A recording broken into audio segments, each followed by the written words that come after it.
Ya, jadi itu tujuan yang pertama dari kita membuat pitch deck ya. Kemudian tujuan yang kedua adalah menyampaikan dengan jelas manfaat dan value yang ditawarkan.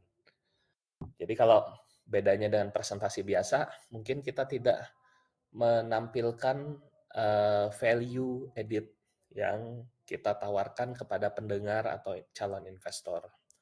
Kemudian membuat kesan yang kuat dan meyakinkan para investor atau pendengar untuk memberikan kontribusi. Kontribusinya ini bisa berupa investasi, bisa berupa nilai-nilai, ya bisa berupa suatu feedback, ya dan lain sebagainya. Nah, jadi ini tujuan dari membuat pitch deck yang menarik. Membuat pitch deck tidak sekedar kita bisa membuat presentasi saja, tapi ada beberapa struktur pitch deck yang harus dipenuhi. Nah, yang pertama adalah pendahuluan. Kita perlu membuat slide pembuka yang memperkenalkan ide produk atau bahan jualan kita. Jadi bisa ide, bisa produk, bisa bahan jualan kita, ya bisa tugas-tugas teman-teman. Ya nanti rata-rata kan di sini mahasiswa ya, teman-teman bisa mengaplikasikan pitch deck ini untuk presentasi di kuliahnya. Saya kalau dulu berlatih mempresentasikan pitch deck saya, itu biasanya saya aplikasikan di tugas-tugas kuliah agar kita terbiasa dalam membuat pitch deck ke depannya. Kemudian yang kedua adalah masalah. Kita mengidentifikasi masalah yang relevan dengan target pasar kita. Kemudian yang ketiga adalah solusi. Kita menawarkan solusi unik yang bisa menjawab permasalahan tersebut. Kemudian produk atau ide atau layanan apa yang akan teman-teman tawarkan. Jadi ini penting ya setelah pendahuluan, kemudian masalah, solusi, produk dan layanannya. Kemudian pasar dan peluang. Kira-kira market size-nya ini bagaimana? Market yang ada itu apakah kita menghadapi mass market, niche market, atau marketnya tidak ada? Nah, ini harus kita tampilkan di dalam pitch deck kita. Karena rata-rata pendengar atau investor dari suatu produk itu biasanya dia akan melihat pasar dan peluang yang produknya teman-teman buat ya. Kalau misalnya tidak ada pasar atau peluangnya, maka bisa dipastikan ini tidak akan dijalankan produk atau idenya. Jadi kita harus bisa menampilkan pasar dan peluang, analisa target pasar dan potensi bisnis. Kemudian berikutnya adalah model bisnis. Jelaskan bagaimana bisnis ini menghasilkan pendapatan, kemudian menghasilkan cost, dan representasi dari bisnis yang teman-teman buat dalam modelnya adalah bisnis model canvas ya. Jadi dalam bisnis model canvas itu satu halaman kita merepresentasikan bisnis kita dalam satu halaman. Nanti saya lihatkan contoh bisnis model canvas. Kemudian rencana untuk menjangkau pelanggan dengan menggunakan strategi pemasaran apa yang teman-teman ingin gunakan. Misalkan, kalau misalnya kita menghadapi atau produk kita itu adalah business to consumer atau B2C, maka misalkan strategi pemasarannya adalah satu, kita menggunakan word of mouth ya atau WOM ya. Sekarang sudah tekniknya adalah EWOM, electronic word of mouth. Jadi informasi mengenai produk kita itu dari mulut ke mulut ya. Itu salah satu strategi pemasaran. Berikutnya pemasaran lainnya kita bisa menggunakan channeling misalnya dengan sosial media ya seperti TikTok atau Instagram dan lain sebagainya. Itu perlu teman-teman cantumkan di dalam strategi pemasaran. Kemudian tim ini juga perlu kita tampilkan di dalam suatu pitch deck kita karena untuk meng-attract atau membuat pendengar kita itu tertarik, siapa sih orang di balik layar produk atau ide ini? Ya, kita harus memperkenalkan tim kita sebentar.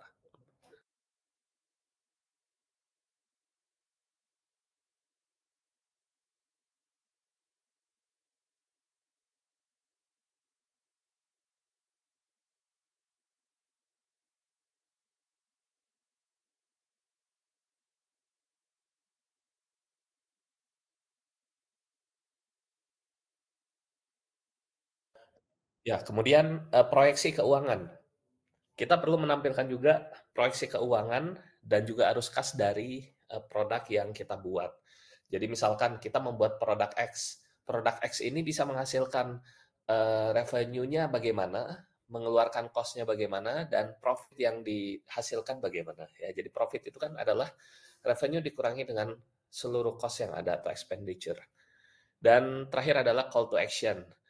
Apa yang kita harapkan dari audiens? Misalkan, saya udah presentasi nih terkait dengan pitch deck saya. Kemudian di akhir ada kalimat penutup. Misalkan kalimat penutupnya, jika Anda tertarik dengan produk yang kami tawarkan, maka silakan kontak di nomor WhatsApp berikut. Ya, seperti itu. Jadi, itu namanya call to action. Oke, saya ambil beberapa contoh di sini, nanti saya bagikan di masing-masing grup ya untuk slide-nya, saya belum sempat bagikan. Oke, saya coba ambil beberapa struktur pitch deck ini, kita bahas secara detail. Yang pertama adalah masalah. Nah, masalah ini penting ketika teman-teman mempresentasikan produknya teman-teman. Di sini beberapa teman-teman yang dari aktivitas data science, cyber security, dan UI UX ya. Di sini kan teman-teman nanti akan mempresentasikan produknya teman-teman untuk di akhir kegiatan ya, untuk mengikuti sertifikasi ya teman-teman ya. Kemudian yang dari aktivitas technopreneur ini teman-teman juga akan menyiapkan pitch deck yang menarik juga untuk di akhir pembelajaran. Nah, oke, sekarang saya coba lihatkan dulu beberapa portofolio yang teman-teman buat. Jadi, ketika kalian ingin mempresentasikan produk atau ide kalian, ada baiknya kita menampilkan terlebih dahulu masalah. Ya, masalahnya tuh apa sih dengan teman-teman membuat produk ini ya. Jadi misalkan saya coba share screen.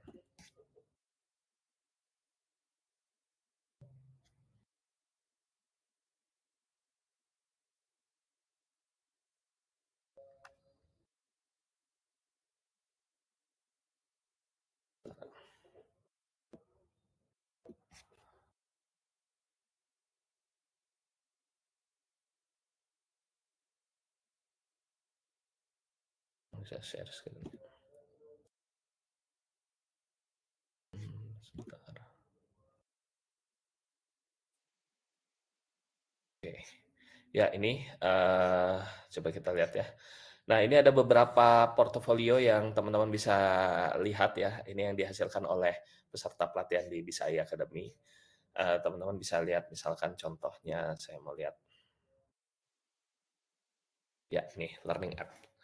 Nah, jadi misalkan saya membuat produk misalnya judulnya learning app ya. Jadi ini adalah UI UX-nya. Jadi belum pada implementasinya. Di awalnya kita perlu mencantumkan dulu masalahnya apa. Masalahnya misalkan di sini adalah masalah yang terjadi saat ini dengan edutech adalah belum banyaknya edutech yang menerapkan pembelajaran yang inovatif yang dirancang khusus oleh untuk siswa dalam proses kegiatan belajar mengajar dan mempersiapkan dalam menghadapi ujian. Nah, itu adalah masalahnya. Jadi masalahnya perlu dicantumkan ketika teman-teman mempresentasikan nantinya pitch deck-nya teman-teman. Nah, kalau dalam bahasa Inggrisnya teman-teman bisa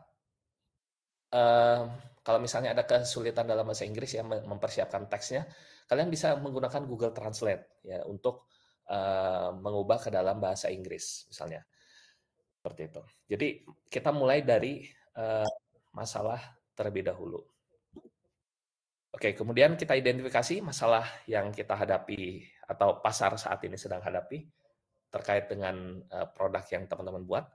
Kemudian kita pahami kebutuhan pelanggan yang belum terpenuhi. Tadi kan contohnya learning app yang tadi saya tampilkan.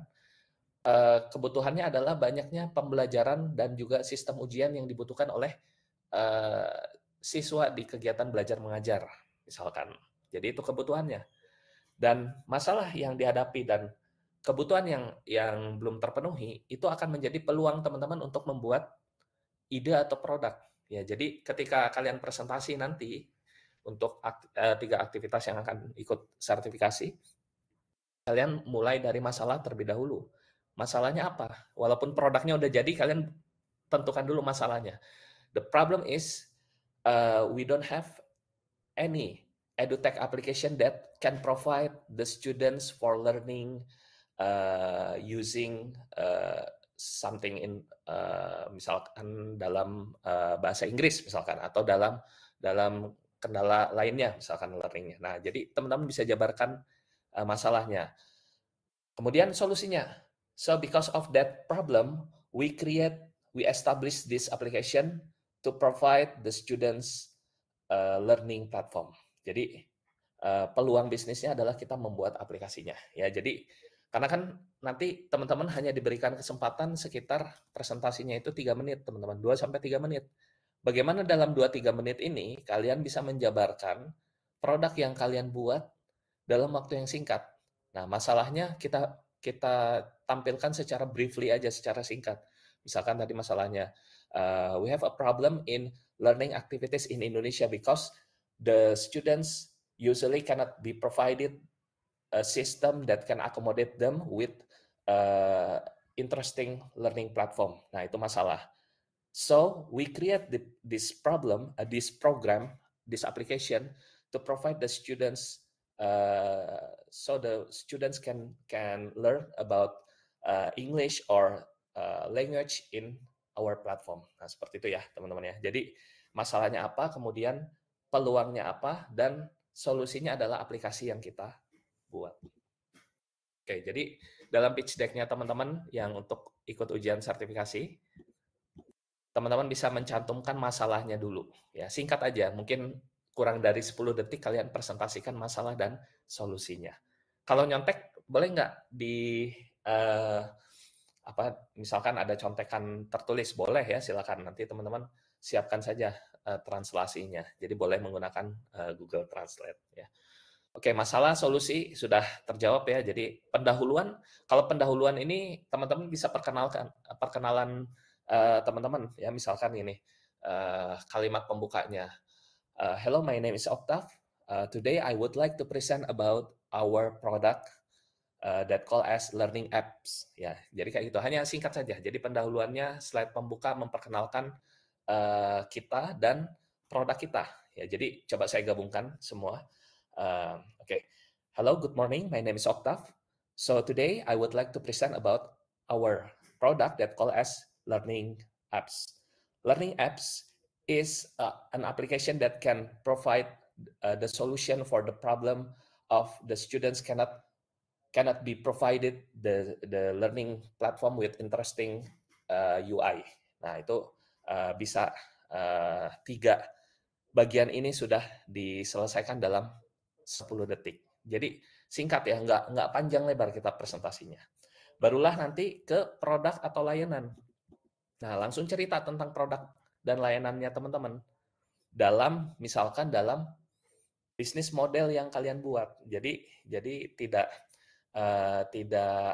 panjang lebar kita cerita mengenai produk atau layanan yang kita buat. Misalkan tadi tentang learning apps, misalnya namanya misalnya bisa AI Academy Learning Platform misalkan. Oke, saya jabarkan fiturnya itu atau model bisnisnya dalam misalkan bisnis model Canvas. Teman-teman nanti bagi yang belum pernah belajar bisnis model Canvas, banyak ya tutorial membuatnya. Itu ada 9 blok bangunan, atau saya tampilkan dulu. Sebentar.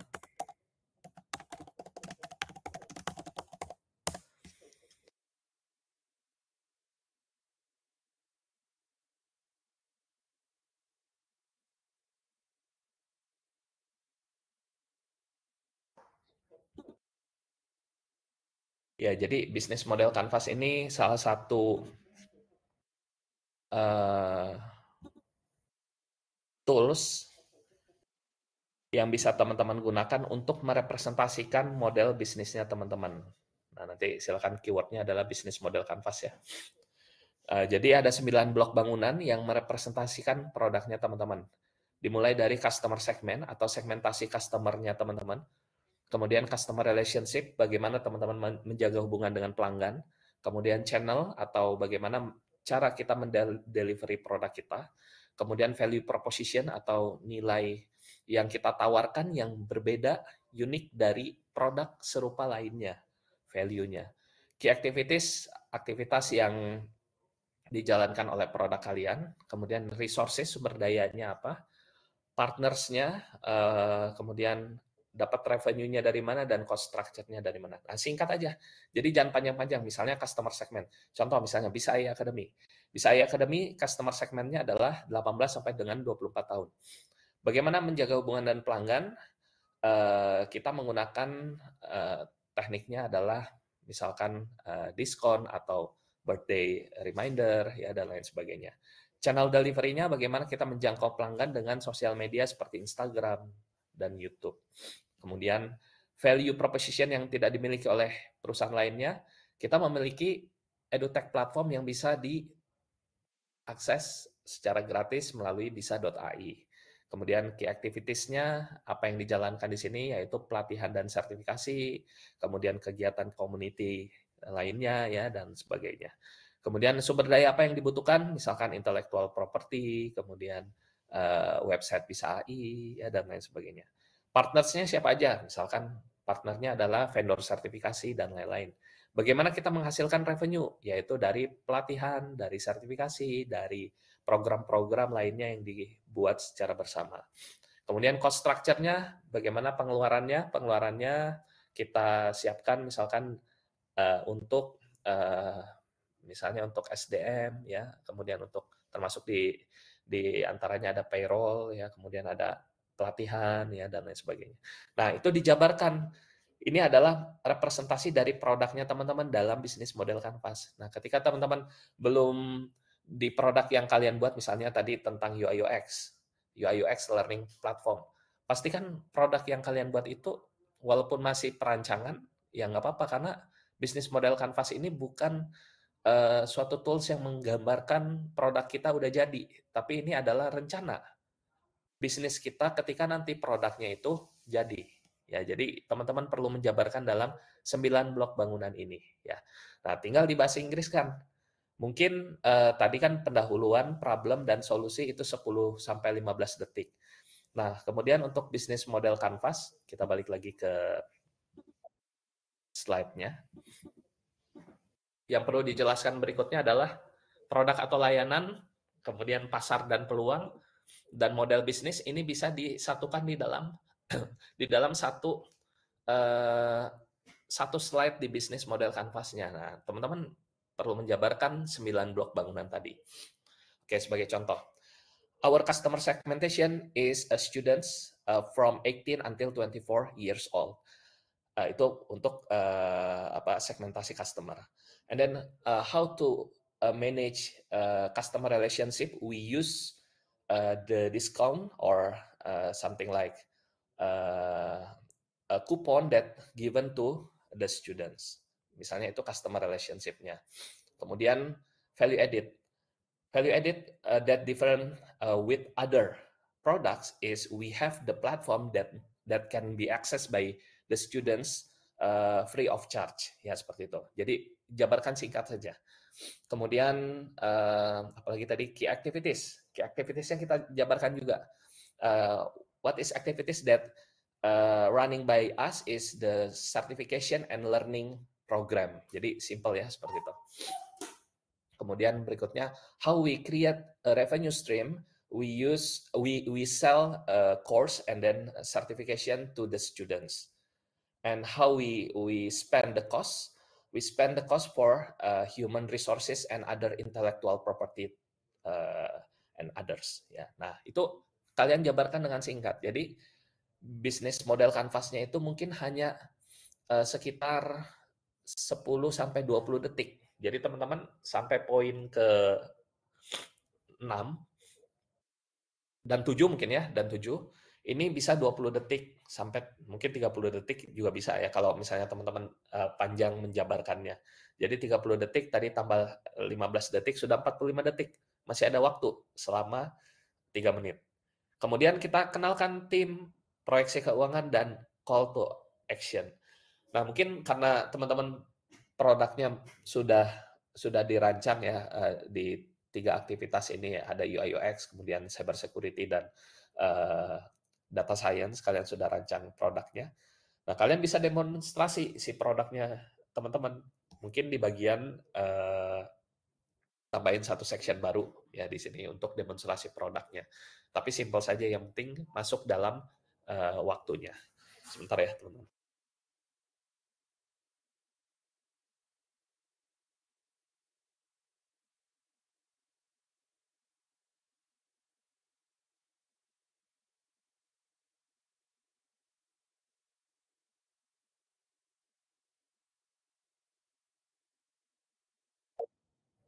Oke, kita lanjut lagi.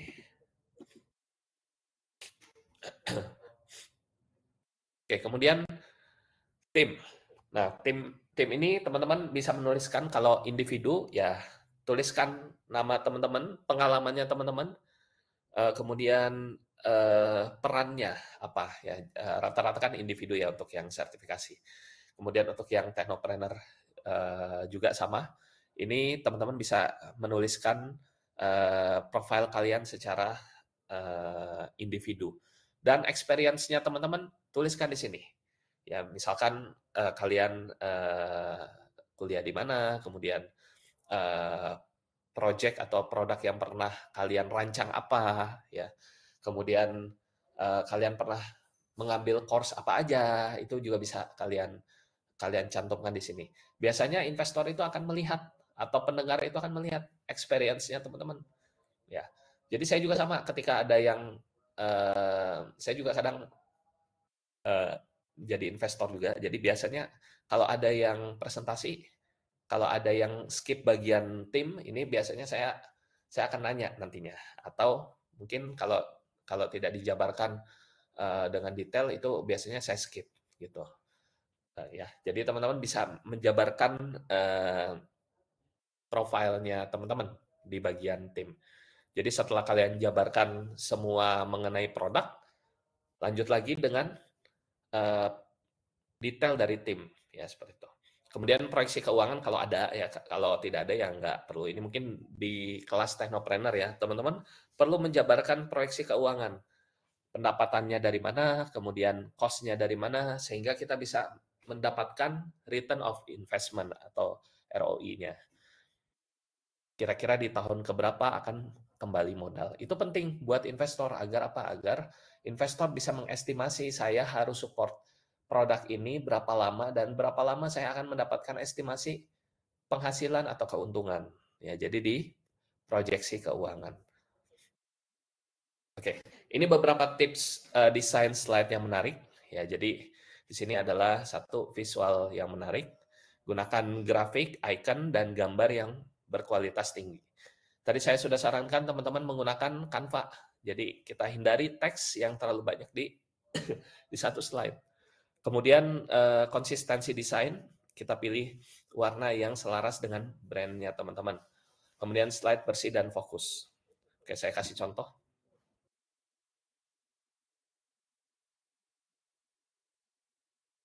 Bentar, saya share screen dulu.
Mohon maaf, Pak, suaranya tidak ada.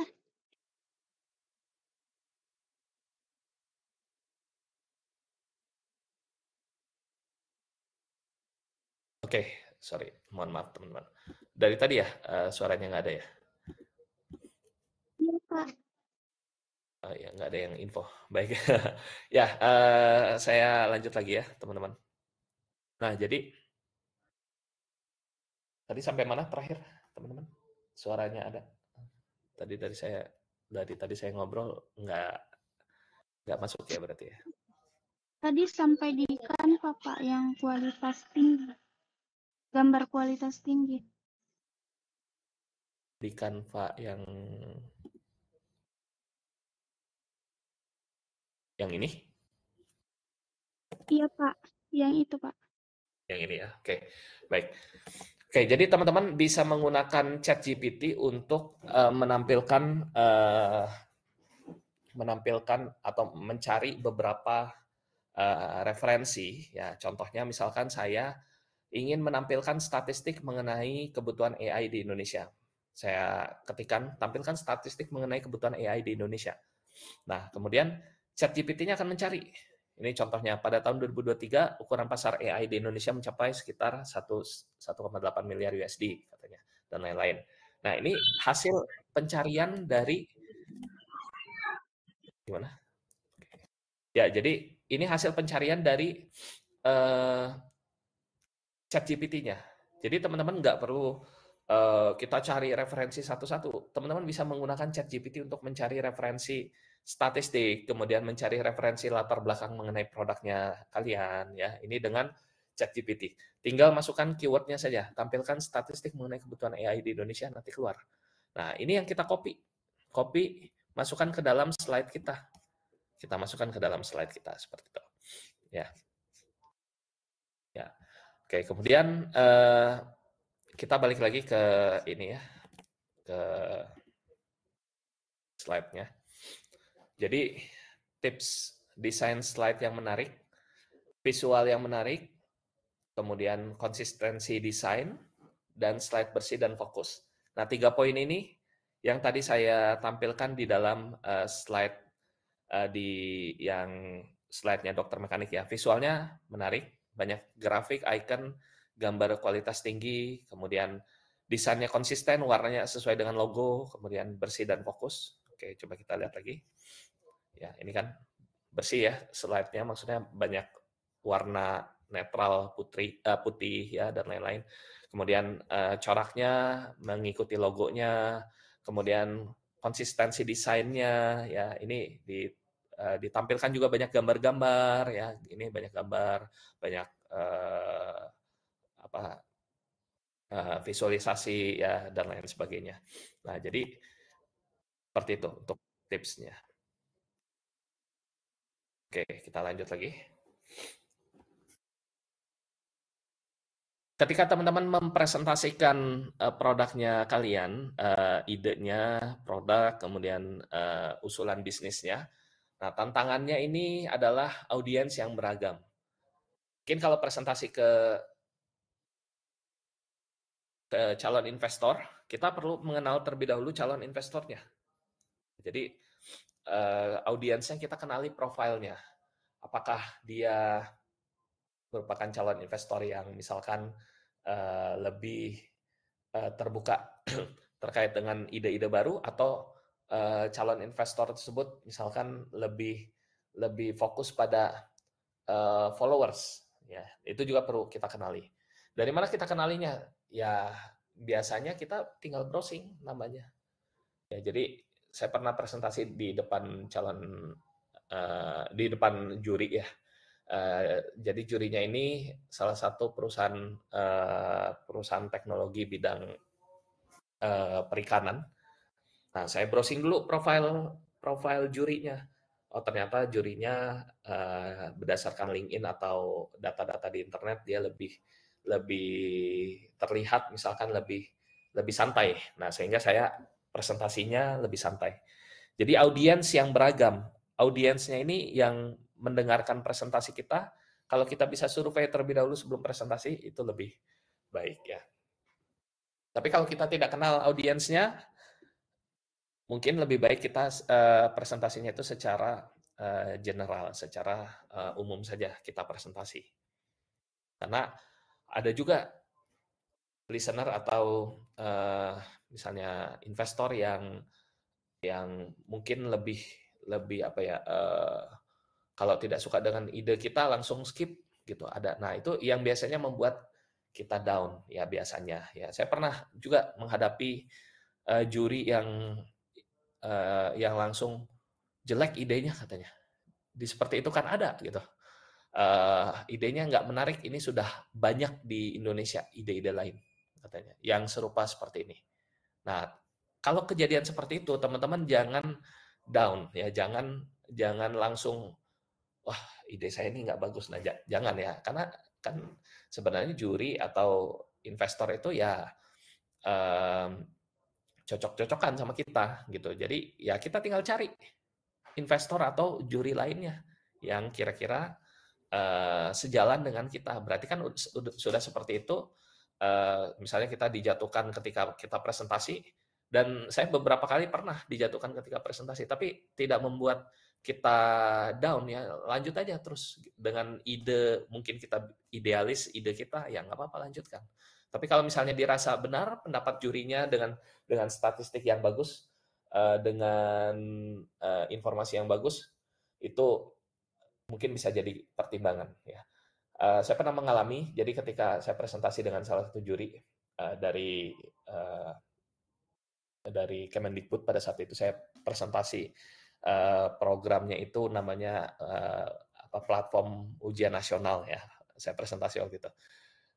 Ini diplatformkan semua, tapi ternyata feedback dari jurinya tersebut ini kurang bisa diaplikasikan karena kita menghadapi tantangannya ujian nasional itu serentak dan dalam satu sistem yang sama. Kalau ada kendala sesuatu, misalkan tidak bisa diakses, maka akan berpengaruh terhadap siswanya, dan juga bagaimana menghandle concurrent koneksi yang banyak. Nah, ini buat teman-teman cyber security ya.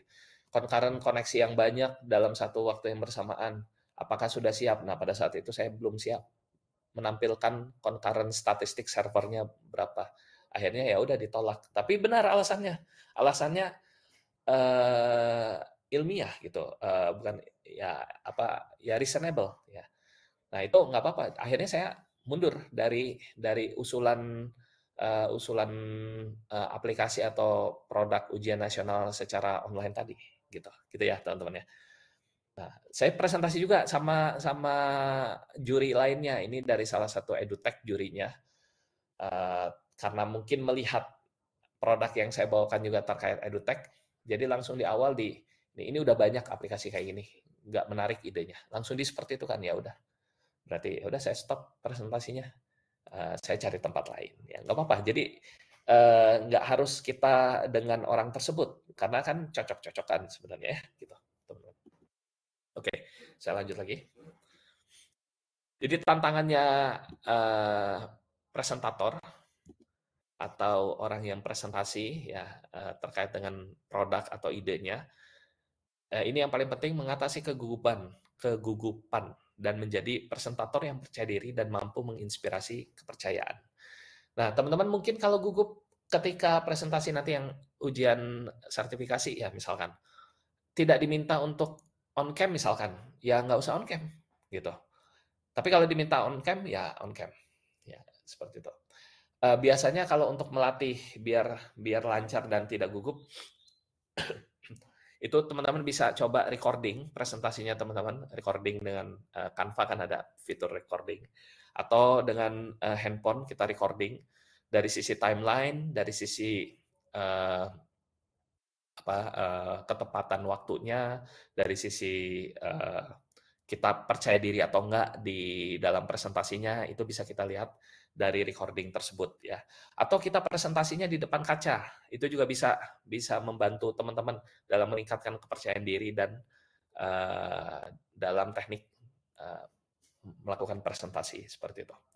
Style presentasi itu beda-beda masing-masing orang, tidak harus style presentasinya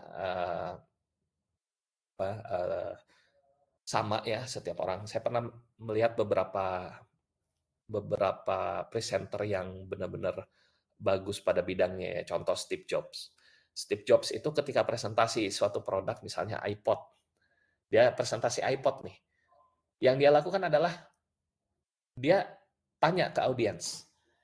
Dia pakai celana jeans. Teman-teman kalau perhatikan celana jeans, ada saku kecil di dalam saku. Pernah lihat nggak? Jadi dalam saku ada saku kecil. Nah, dia tanya ke audiens, fungsinya saku ini apa? Fungsinya adalah memasukkan iPod ke dalam saku kecil ini. Dimasukin sama dia iPod yang dilihat. Nah, itu kan langsung audiens tuh melihat, oh ini kalimat yang membangkitkan audiens untuk menggunakan produknya dia, gitu ya, teman-teman ya. Nah, itu gaya-gayanya Steve Jobs ya. Jadi dia memulai presentasi, kalau kalian lihat di YouTube, memulai presentasi dengan suatu fakta ilmiah, fakta sehari-hari di lapangan yang terjadi dengan masyarakat, ya kebutuhannya apa, itu diceritakan terlebih dahulu, baru dia presentasikan produknya secara detail. Ya, tadi yang kasus mempresentasikan iPod pada masanya, dia pakai celana jeans, kemudian ada saku kecil di dalam celana jeans, dimasukkan. Rata-rata jeans ada ya, jeans yang saat ini juga ada, gitu. Dimasukkan iPod-nya ke sana, seperti itu. Oke, mohon maaf ini saya sedikit flu, jadi suaranya mungkin agak mendem. Oke, saya coba perlihatkan beberapa contoh portofolio karena ini ada 5 aktivitas yang ada di pembelajaran tamu ini. Ada aktivitas UI UX, cyber security, kemudian data science, kemudian technopreneur, dan juga IoT. Ya. Oke, kita coba lihat beberapa contoh pitch deck ini pada bidang UI UX. Nah, teman-teman membuat pitch deck-nya itu kalian bisa lihat contohnya di bisa.ai/portfolio. Di sana ada banyak contoh pitch deck yang sudah upload di platform Bisa AI dalam narasi yang bagus, yang menarik. Ini saya coba ambil salah satunya dari peserta kita. Nah, ini dia membuat user experience research arena cell phone app ya katanya nih dari Reynal. Ini bagus, ini saya lihat hasilnya. Yang dilakukan Reynal adalah dia membuat portfolio high fidelity wireframe. Di sini dia buat high fidelity-nya. Low fidelity-nya tidak ditampilkan sama dia. Tapi dia storytelling-nya adalah bercerita dulu dari mulai user personanya. Nah, dia coba gali user persona dari profiling usernya. Misalnya namanya Widya Ayu. Ini demografinya dituliskan, umur, pekerjaan, jurusan angkatan, misalkan. Ini tujuan dan kebutuhannya apa? Misalkan membeli smartphone dengan mudah dan lain. Jadi tidak langsung presentasi si produknya. Dia cerita dulu user personanya. Kemudian frustasi karena misalkan tidak yakin dengan spesifikasi dan fitur smartphone yang yang berbeda-beda katanya. Dan lain-lain. Kemudian motivasinya apa? Nah, dari user persona ini, maka kita akan membuktikan secara ilmiah dengan teknik pengambilan data. Tekniknya di sini Reynal dia menggunakan interview. Dia menggunakan interview terhadap narasumbernya namanya Alin katanya di sini. Nah, pertanyaan interviewnya ditanyakan, jawabannya ditampilkan ya. Jadi dari user persona, dari kebutuhan dan masalah yang ada dari user, kemudian dilakukan teknik interview, pengambilan datanya, dan dibuktikan secara ini kan hipotesisnya atau dugaannya dibuktikan dengan testing, ya dengan testing misalnya A/B testing. Ini yang simple, ada 2 pilihan, ada opsi 1 dan opsi 2, mana yang milih opsi 1, mana yang milih opsi 2 ya. Opsinya yang paling banyak kita pilih. Nah, itu A/B testing. Atau dengan teknik testing product ideas. Udah pernah saya jabarkan di aktivitas Technopreneur ya, teman-teman bisa dan juga UI UX ya, teman-teman bisa lihat kembali materinya. Kemudian user journey-nya ditampilkan, barulah high fidelity wireframe-nya. Jadi jangan buru-buru menampilkan ketika presentasi nanti dengan asesornya jangan langsung saya membuat aplikasi UX Research Arena Cellphone App. Nah, itu kan nantinya tidak tahu kenapa aplikasi ini dibuat asesornya. Karena kan kita presentasi mengenai UI UX ya. Oke, jadi eh, sudah ada nama asesornya untuk kegiatan UI UX ya. Ini saya buka sekarang ya teman-teman ya. Jadi nama nama asesornya itu namanya Miroslav Kostecki. Ini dari Australia. Nanti teman-teman akan presentasi dengan beliau menggunakan bahasa Inggris. Ini nggak bisa bahasa Indonesia ya teman-teman ya. Nah jadi kalian presentasi dengan beliau nanti dalam waktu 2-3 menit, mulai dari user persona terlebih dahulu, kemudian teknik pengambilan data apa yang sudah kalian gunakan, user journey, misalnya design system, boleh. Baru nanti hasilnya terakhir tampilkan high fidelity wireframe. Jadi jangan buru-buru langsung ini saya buat aplikasi high fidelity wireframe seperti ini. Nah, itu tidak ada background kenapa kita membuat aplikasi tersebut. Oleh karena itu, tampilkan terlebih dahulu misalnya user persona, design system, ya dan lain sebagainya. Gitu ya, teman-teman ya. Untuk dari aktivitas UI UX. Ini contoh yang kedua yang tadi saya tampilkan, learning app. Ini dibuat oleh Intan Safira. Ini bagus juga dibuat desainnya menarik ya. Warnanya, lihat teman-teman, warnanya disesuaikan dengan warna apps dan logonya. Jadi teman-teman juga perlu menyesuaikan dengan warna apps dan logo ya untuk yang aktivitas UI UX. Jadi kalian nggak perlu buka Canva untuk presentasi, tapi langsung dari halaman bisa.ai/portfolio ya. Jadi langsung dari webnya kalian presentasi, tinggal scrolling biar lebih mudah untuk presentasi portfolionya teman-teman. Oke, ini contoh yang kedua, portfolio untuk UX Research Learning App. Nah, dia tampilkan dulu cover-nya, kemudian user persona-nya tampilkan, user story, masih ingat design thinking ya teman-teman. Design thinking untuk membuat suatu high fidelity wireframe dimulai dulu dari user persona, kemudian user user story, ya, baru kemudian wireframing ya. Bisa itu low fidelity atau high fidelity atau dua-duanya. Kemudian tampilkan hasilnya ya seperti itu. Jadi simpelnya ini yang dipresentasikan dalam waktu 2-3 menit. Jangan lebih dari 3 menit karena nanti kalau lebih dari 3 menit ini di stop oleh asesornya ya. Karena di sini pembelajaran yang teman-teman bisa ambil adalah bagaimana mempresentasikan produknya teman-teman dalam waktu singkat 2-3 menit. Tapi asesornya tuh bisa paham produk yang kalian buat gitu.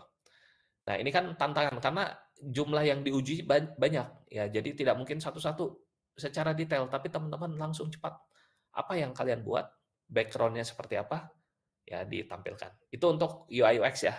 Clear ya. Nanti ada pertanyaan di akhir sesi ini, silakan kalau ada pertanyaan.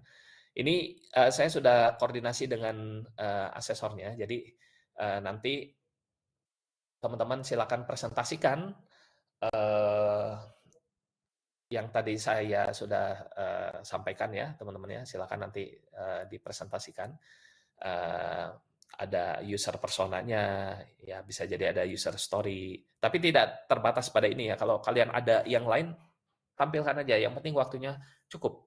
Desain sistemnya, kemudian testingnya, pengujiannya, barulah wireframingnya. Ini untuk aktivitas UI UX. Baik, untuk aktivitas cyber security, teman-teman. Ya, ini contoh. Kalau misalnya kalian mempresentasikan produk IoT, ya codingannya nggak perlu terlalu banyak. Kalian buat kalian jabarkan saja singkat. Misalkan, saya membuatnya dengan menggunakan aplikasi misalkan expo.io. Ini dengan front end-nya React Native misalnya. Untuk back end-nya saya menggunakan Python. Saya buat dengan menggunakan server di virtual machine di cloud computing misalkan. Kemudian terhubung antara back end dan front end, ini aplikasinya seperti ini. Udah simpel ya teman-teman ya untuk IoT. Jadi tidak perlu teknis yang dipresentasikan, tapi hasilnya, produknya. Teknisnya hanya dimension saja, misalkan back end-nya dengan apa, front end-nya dengan apa, kemudian ditampilkan ya hasilnya seperti ini gitu. Jadi dalam waktu 2 dan 3 menit juga ya seperti itu. Oke, kemudian untuk contoh lainnya misalkan fokus pada autentikasi misalkan dengan JWT misalnya contoh. Nah, ini kalian tampilkan desain yang menarik, kemudian pengujian postman-nya kan tidak ada tampilan. Jadi hanya fokus di autentikasi, di cyber security-nya. Nah, kemudian tampilkan sedikit mengenai codingannya. Ini saya menggunakan Golang, misalkan. Saya menggunakan Golang, kemudian pengujian dengan Postman, dan berhasil melakukan autentikasi sebelum kita mengakses fitur-fiturnya, di hit terlebih dahulu endpoint dari autentikasi, barulah kita bisa mengakses semua fitur dengan menggunakan JWT token. Contohnya seperti itu. Jadi dalam waktu 2-3 menit, kalian presentasikan secara singkat. Ya. Nah, kemarin saya lihat beberapa teman-teman dari aktivitas cyber security, dari aktivitas data science yang presentasi, masih terlalu panjang ya presentasinya. Nah, itu teman-teman harus ringkas, harus cepat presentasinya 2 menit selesai. Kalau bisa kurang dari itu selesai. Dan tapi jangan buru-buru selesai, asesornya nggak paham apa yang teman-teman kerjakan. Nah, teman-teman gunakan teknik yang tadi saya sudah jelaskan, ada 10 struktur dalam membuat pitch deck. Nah, itu digunakan ya, teman-teman ya. Jadi biar memahami gitu. Oke, saya lanjut lagi. Kemudian untuk contoh pitch deck dalam bidang data science. Nah, teman-teman yang dari data science ini kan kalian belajarnya ada yang di NLP, ada yang fokus di computer vision, semuanya ikut kelas ini ya yang dari aktivitas data science ya. Ada yang ada yang fokus di NLP, ada yang fokus di computer vision, ada yang fokus di data science pada umumnya. Nah, teman-teman pilih salah satu portfolio teman-teman saja ya. Jadi misalnya, Pak, saya sudah ada portfolio di bidang speech misalnya, di bidang musik, ya udah kita presentasikan itu. Nah, ini contoh salah satu peserta kampus Merdeka kita namanya Gio. Gio ini membuat ya ini, dia membuat musik genre classification. Ya, jadi klasifikasi genre berdasarkan konten audio. Nah, dia tampilkan grafik-grafiknya, isinya grafik dalamnya. Misalnya ekstraksi fiturnya ini dengan chroma ya, dengan spektrogram, atau dengan low fidelity low audio fitur ya, kemudian dan lain-lain, dia tampilkan fiturnya. Kemudian barulah hasil dari klasifikasinya. Misalkan dengan logistic regression dapat akurasinya sekian, tapi dengan misalnya random forest misalkan akurasinya mendekati 1 ya, dan lain-lain. Nah, ini teman-teman perlu menjabarkan alasan kenapa kalian buat program ini, kemudian cara mengekstraksi fiturnya bagaimana, kalau misalnya di bidang NLP, di bidang computer vision, ya di bidang image, dan lain-lain, itu kan bisa diekstraksi fiturnya. Dan model yang kalian gunakan apa? Nggak perlu dijabarkan cara kerjanya neural network, nggak perlu. Langsung to the point. Saya menggunakan neural network, dan hasilnya sekian, gitu. Ini grafik-grafiknya boleh ditampilkan, ya seperti itu. Ini contohnya, misalkan contoh lainnya ini fokus di object tracking ya, object tracking dengan YOLO ya, dengan YOLO. Nah, ini yang membuatnya Mahameru, ini bagus nih programnya. Kemudian ditampilkan kodenya, kemudian ditampilkan juga hasilnya, dipresentasikan sedikit. Kenapa menggunakan YOLO? Kenapa tidak menggunakan misalnya FastRCNN? Ya, kenapa menggunakan YOLO? Dijabarkan. Karena YOLO itu bisa mendeteksi objek secara akurat gitu dibandingkan misalkan FastRCNN, contohnya seperti itu. Gitu ya, teman-teman ya. Oke, ada yang mau ditanyakan dulu sejauh ini sebelum kita lanjut? Mungkin saya buka sesi pertanyaan dulu. Silakan kalau ada pertanyaan.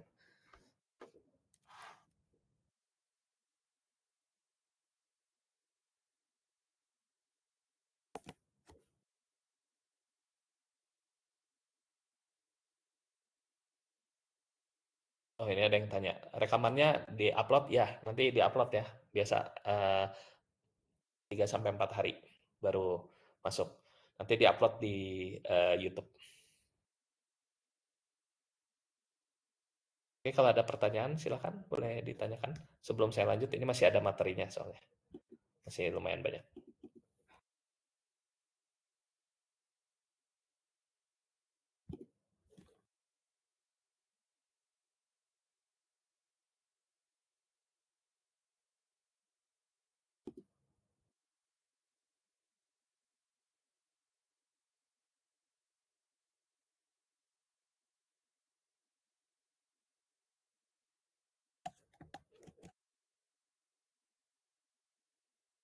Ya, materi akan saya share nanti ya. Oke, kalau tidak ada pertanyaan, saya lanjut ya. Oke, kita coba lihat beberapa contoh pitch deck dari beberapa startup-startup yang pada masanya itu mereka presentasi, membuat pitch deck dan dipresentasikan depan investor dan berhasil. Oke, kita coba lihat ya. Oke, ini yang pertama Uber. Nah ini simple ya, dia tidak desainnya tidak diperhatikan juga, hanya blank putih seperti ini. Ya, mungkin tools desain pada saat itu, ini kan sebelum tahun 2010 ya. Masih terbatas di PowerPoint, belum ada Canva pada saat itu. Jadi masih desainnya terbatas.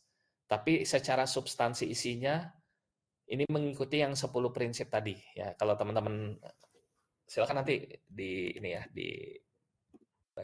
Ini saya kirim di public chat. Oke, ini tentang Uber ya, aplikasi transportasi online. Dia ceritakan dulu, tampilkan dulu videonya. Banyak ya presentasinya di YouTube, nanti bisa dilihat teman-teman. Kemudian dia ceritakan ini problemnya ya, dan juga solusinya. Kemudian dia jabarkan secara statistiknya. Ya. Kemudian ini unique value yang dia tawarkan. Ini apps.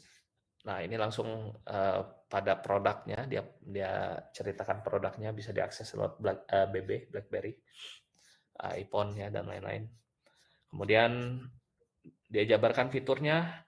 Ini tidak dengan bisnis model Canvas, tapi lebih detail, spesifik karena mungkin waktunya banyak untuk presentasi.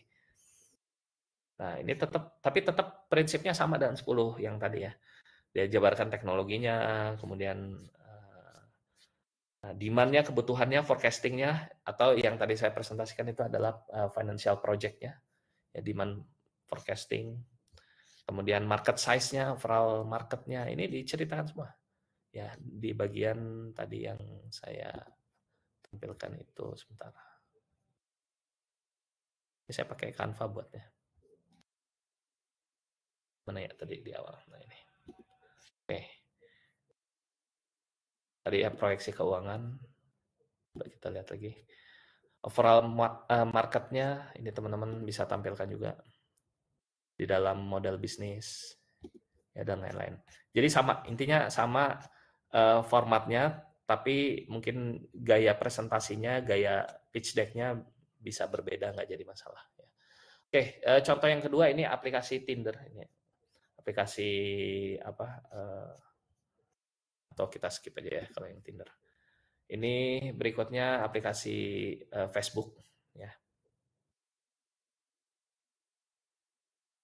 Ya, nah ini ya, Facebook original pitch deck. Ya, ceritakan. Nah, tapi di sini, nah ini yang dia tampilkan. Ini bukan Mark Zuckerberg-nya, tapi salah satu co-founder lainnya ya, Eduardo Severin, yang presentasi. Isinya sama juga. Yang dipresentasikan adalah, ini simpel ya, dia warnanya biru dari dulu kan, biru. Birunya biru seperti ini. Coba kita lihat. Killer opening quote. Ya, ini killer opening quote. Ya. Langsung solusi. Dia ceritakan apa itu facebook.com, user profile, kemudian tentang social network. Solusinya dia buat Facebook ini untuk mengatasi permasalahan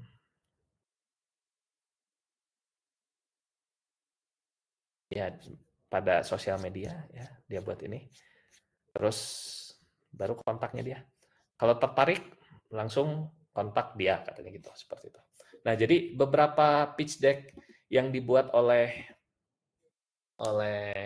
startup kelas dunia itu awalnya juga sama ya. Jadi maksudnya dengan format yang simple dengan 10 struktur pitch deck ini dimulai dari pendahuluan, masalah, solusi, produk atau layanan, pasar dan peluang, model bisnis, strategi pemasaran, timnya, proyeksi keuangan dan call to action. Call to action-nya nanti di akhir kalian jabarkan. Kalau Anda tertarik dengan produk kita, maka silakan hubungin saya di kontak berikut. Ya, itu kalimat terakhirnya. Udah selesai presentasinya. Jadi dalam 2-3 menit bisa selesai. Oke, ada yang mau ditanyakan dulu, teman-teman?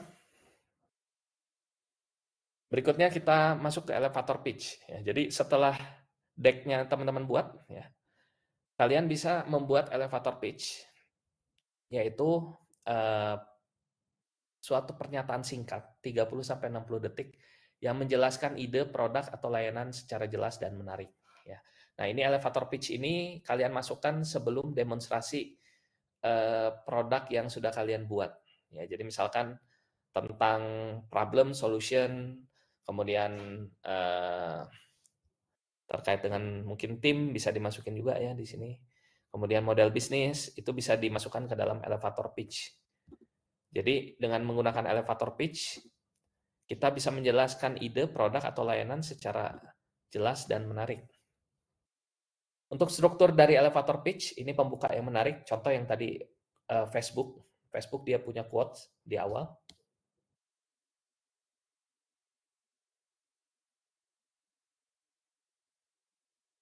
Dan dimulai dari visinya dulu ya. Jadi kalau dimulai dari visi itu biasanya akan lebih terarah. Ya, sebentar saya coba carikan.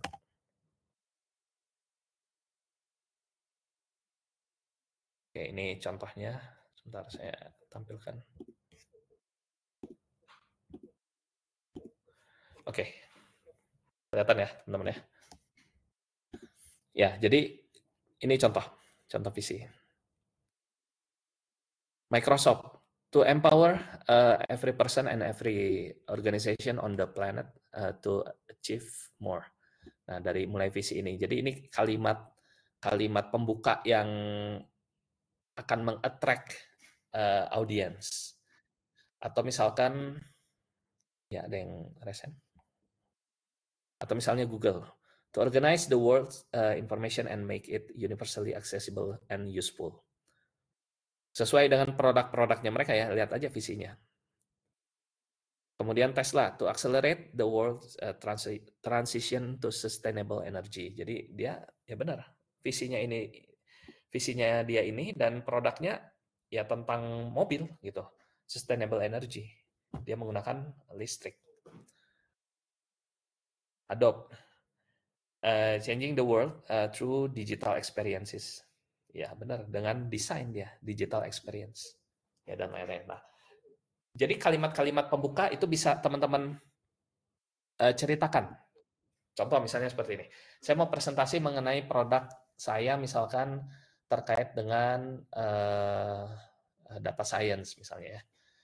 Terkait dengan data science, misalnya saya membuat produk untuk membedakan untuk melakukan rating komen otomatis pada e-commerce misalnya. Nah, saya ceritakan dulu gitu. Data scientist atau jangan tentang misalnya pekerjaan data science saja ya. Data scientist is the hottest job in the 21st century. Saya ceritakan itu dulu.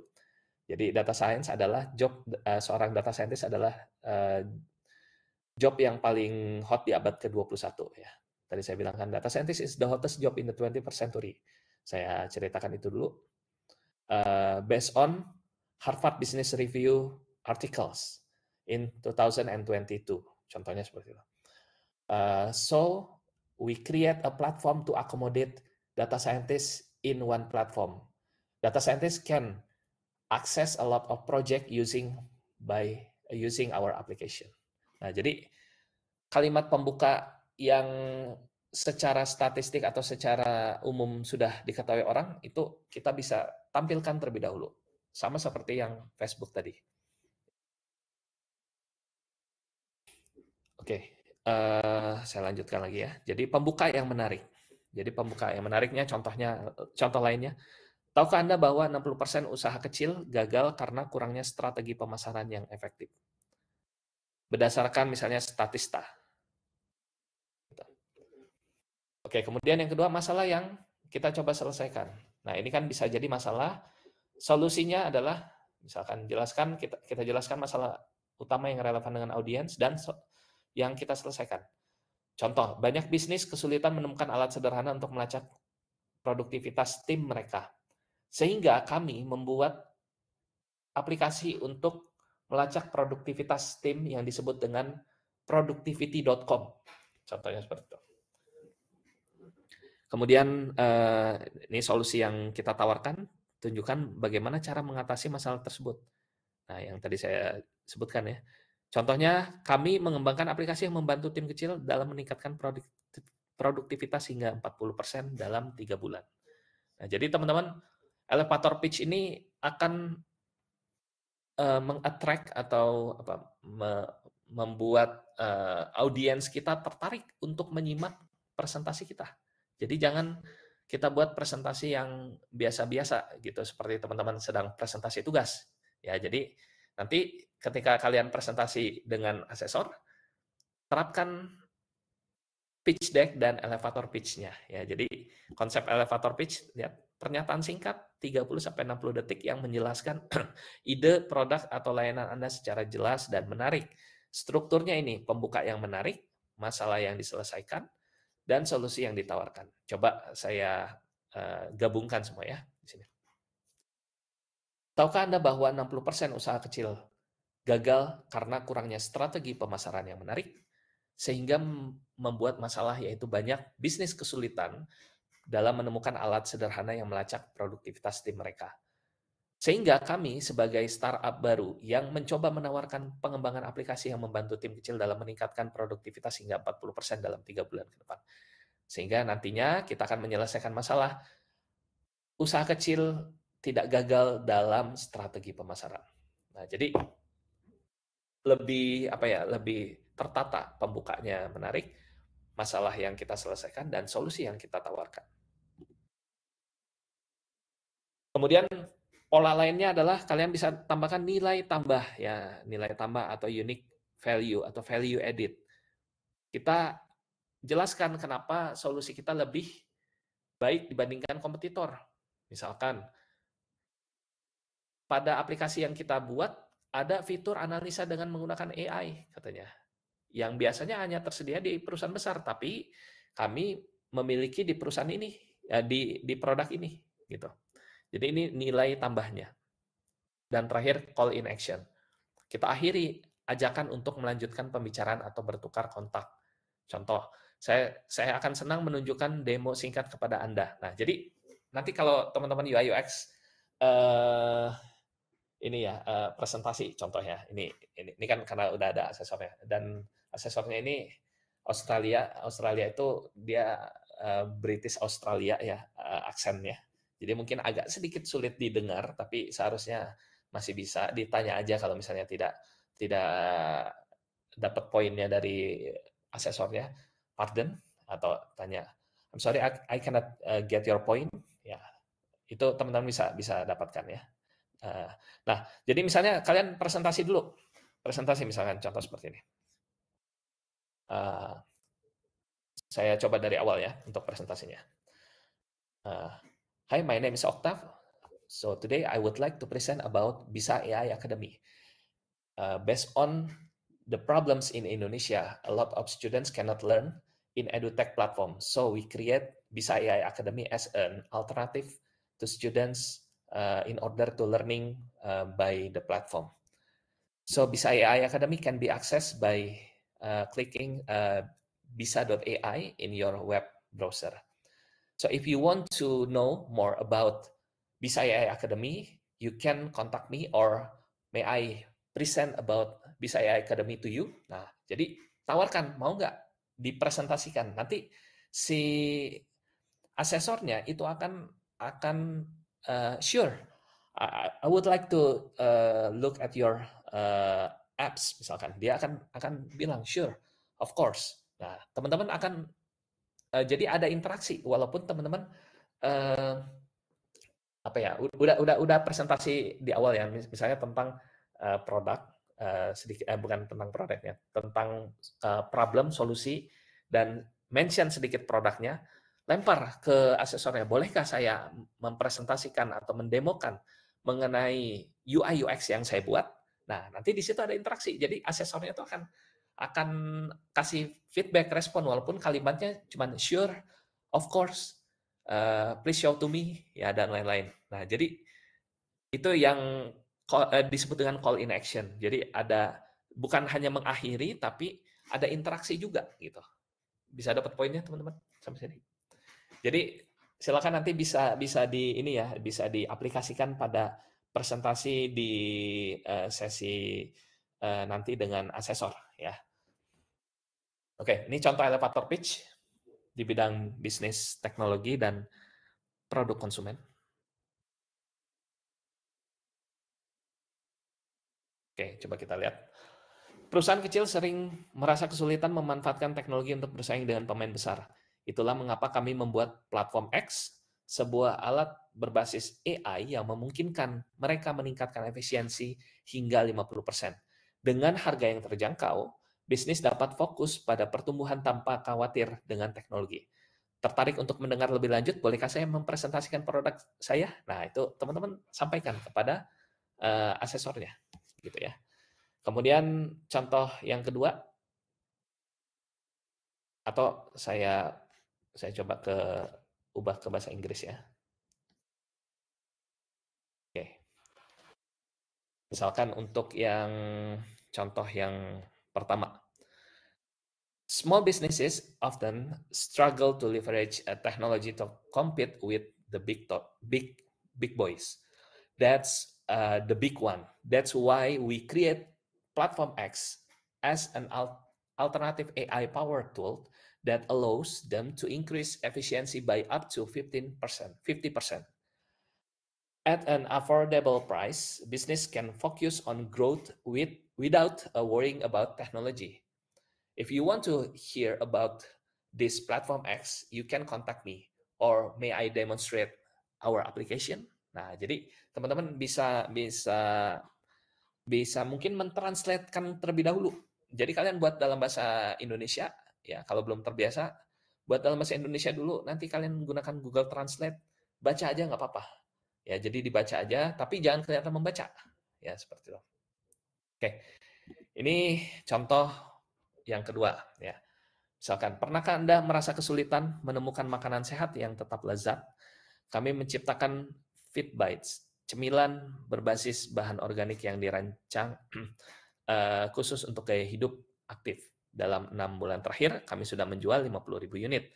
Saya akan senang berbicara tentang kolaborasi lebih lanjut. Nah, jadi teman-teman, polanya sama seperti yang tadi sudah dijelaskan di dalam struktur elevator pitch. Jadi kalimat yang isinya adalah 30-60 detik tentang ide, produk, atau layanan secara jelas dan menarik.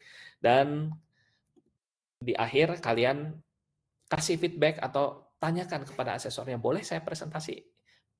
Boleh saya demonstrasi produknya? Boleh saya demonstrasi UI UX-nya? Nah, pasti asesornya tidak akan ini ya menolak, nggak boleh gitu, enggak ya, pasti diizinkan. Nah, jadi teman-teman bisa gunakan teknik seperti itu. Jelas ya, teman-teman ya. Oke, jadi mungkin untuk ya slide saya udah habis.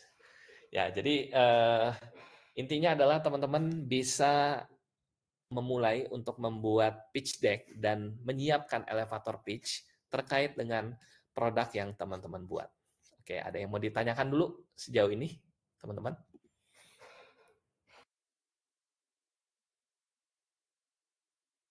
Ya, jadi sedikit informasi untuk teman-teman dari aktivitas UI UX, kemudian cyber security dan data science.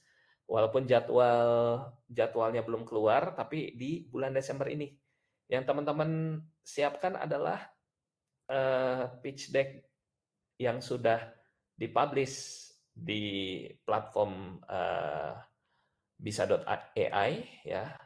Kemudian teman-teman tampilkan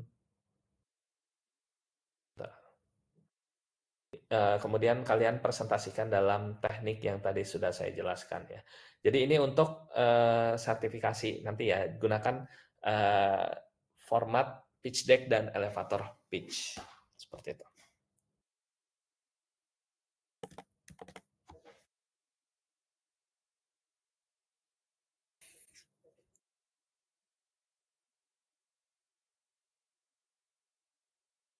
Oke, kalau tidak ada pertanyaan, saya mungkin kasih contoh untuk. Oh, ada pertanyaan, silakan.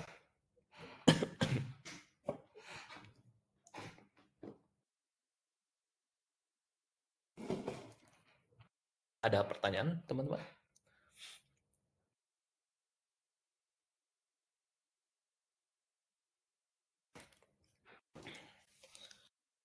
Oh ya, ini ada masuk pertanyaan chat private. Untuk cyber security, seandainya mengambil web pen test untuk outputnya nanti dalam bentuk report, bukan dalam bentuk produk, ya nggak apa-apa ya, kan masing-masing aktivitas beda. Tadi kalau UI UX, tadi polanya teman-teman bisa ceritakan terlebih dahulu user personanya, kemudian user story-nya, epic-nya boleh, kemudian pokoknya design thinking-nya kalian ceritakan, barulah ceritakan di akhir adalah wireframing-nya ya, baik itu low fidelity atau high fidelity. Tapi ingat waktunya 2-3 menit. Kalau data science lebih ke arah misalkan kalian buat produk apa sih misalkan, kemudian datanya seperti apa, kemudian modelnya, hasil ekstraksi fiturnya, ya, dan hasil performance report-nya itu ditampilkan. Itu untuk data science. Kalau untuk cyber security, misalnya cyber security-nya ke arah aplikasi dan keamanan, misalkan yang pertama ceritakan dulu teknologinya, saya membuat aplikasi back end front end, kemudian saya tampilkan juga aspek cyber security-nya, misalkan saya menggunakan autentikasi JWT untuk autentikasi, atau saya menggunakan enkripsi dalam pengiriman data dari back end ke front end dan sebaliknya. Saya menggunakan enkripsi AES, ceritakan cara kerjanya sedikit, ya baru hasilnya atau reportnya. Ya, jadi seperti itu ya. Ini pertanyaan dari Alvin. Sudah jelas ya? Oke, pitch deck ini berbeda dan portfolio. Oh, sama. Jadi maksudnya portofolio yang kalian buat itu dipresentasikan dengan pola pitch deck dan juga elevator pitch. Jadi teknik dalam mempresentasikannya ya. Jadi isi dari portfolio kalian kan langsung penjabaran, misalnya tadi contoh yang desain yang UI UX ya. Tadi kan user story, user persona. Nah, itu kan udah dalam produknya. Tapi kalian ceritakan dulu sebelumnya. Kenapa kalian buat produk ini? Karena masalahnya apa? Problemnya apa? Solusinya apa? Nah, ini produknya gitu. Tapi cara-caranya seperti yang tadi saya jelaskan panjang ya, seperti itu. Prototipenya kan sudah ada di portfolio ya. Jadi nggak perlu lagi teman-teman demokan buka aplikasi Figma, nggak perlu ya, jangan kehabisan waktu nanti. Jadi yang sudah ada di portfolio saja. Untuk yang cyber security nggak perlu buka aplikasi, nggak perlu login ke virtual machine, ke cloud-nya, jangan, nggak perlu ya. Jadi tampilkan hasilnya, screenshot yang sudah jadi. Itu karena waktunya hanya 2-3 menit. Gitu. Ya, ini jawaban untuk Alvin. Iya, betul ya, unsur yang harus ada portfolionya seperti yang tadi saya jelaskan. Contohnya di cyber security-nya, kemudian teknologinya, kemudian screenshot-nya mungkin ya. Tapi teman-teman presentasikan dengan format pitch deck dan elevator pitch. Jadi seakan-akan gini, teman-teman, coba bisa disimak ya. Kalian kan buat produk, buat portofolio, buat baik itu UI UX, baik itu cyber security maupun data science, kan ada produk yang kalian buat. Nah, produk yang kalian buat ini seakan-akan ini akan digunakan, akan dijual. Kalian mempresentasikan untuk mendapatkan investor. Nah, bagaimana agar asesornya tertarik adalah dengan teknik yang tadi saya sudah jelaskan. Bisa dipahami ya, teman-teman ya. Jadi walaupun kalian produknya udah jadi dan belum ada misalnya problem solutionnya, nah kalian tambahkan problem solutionnya sehingga nanti bercerita si portofolio yang kalian buatnya. Kira-kira teman-teman dapat gambaran sejauh ini?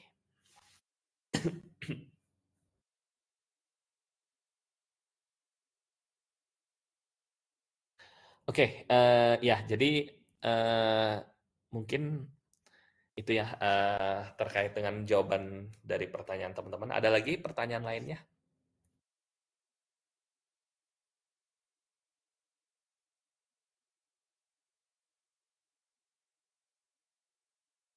Oke, baik. Kalau tidak ada, silakan teman-teman bisa latihan untuk membuat pitch deck dan elevator pitch untuk presentasi portfolio kalian nanti di depan asesor untuk sertifikasi ya. Jadi ini nanti kan sertifikasi teman-teman. Nanti akan ada penjelasan lagi dari Mbak Fitri untuk presentasi teknisnya lebih detailnya, portofolio dan juga teknis sertifikasinya. Tapi di sesi yang berbeda ya. Jadi ini saya jelaskan tekniknya saja untuk hari ini. Nah, silakan teman-teman bisa praktis dan nanti di kelas soft skill, teman-teman masih ada kelas soft skill ya. Di kelas soft skill itu nanti pengajar akan di akhir-akhir ini akan menanyakan presentasi kalian untuk portofolio yang akan dipresentasikan dalam sertifikasi internasional ya. Nanti teman-teman latihannya di kelas soft skill ya. Jadi silakan kelas soft skill-nya yang rajin ikutnya. Masih ada beberapa pertemuan ke depan kalian bisa hadir dan usahakan kalian latihan di sana presentasi. Jadi nanti mentornya akan menanyakan portofolio kalian ya, seperti itu. Oke, kalau tidak ada pertanyaan, kalau masih ada yang belum jelas, nanti boleh chat ke saya di grup, boleh. Kalau slow respon di personal, itu boleh di grup, di tag saya. Saya biasanya kalau di grup tuh teratas biasanya ininya apa, kan ada app mention, jadi kebaca gitu. Ya, karena yang bertanya cukup banyak juga, jadi mungkin mohon maaf ada yang kelewat. Jadi teman-teman bisa tanyakan di grup kalau ada pertanyaan, nanti saya akan coba jawab ya. Untuk teman-teman dari kelas Technopreneur, untuk penjelasannya nanti setelah sesi ini jam 10, itu akan saya jelaskan teknis untuk project akhirnya ya, atau UAS-nya, seperti itu. Oke, ada lagi yang mau ditanyakan? Ya, PPT akan di-share setelah ini. Sudah jelas teman-teman? Ada yang mau ditanyakan? PPT-nya akan saya share setelah ini di grup masing-masing ya. Oke, kalau tidak ada pertanyaan, saya cukupkan. Terima kasih teman-teman sudah hadir.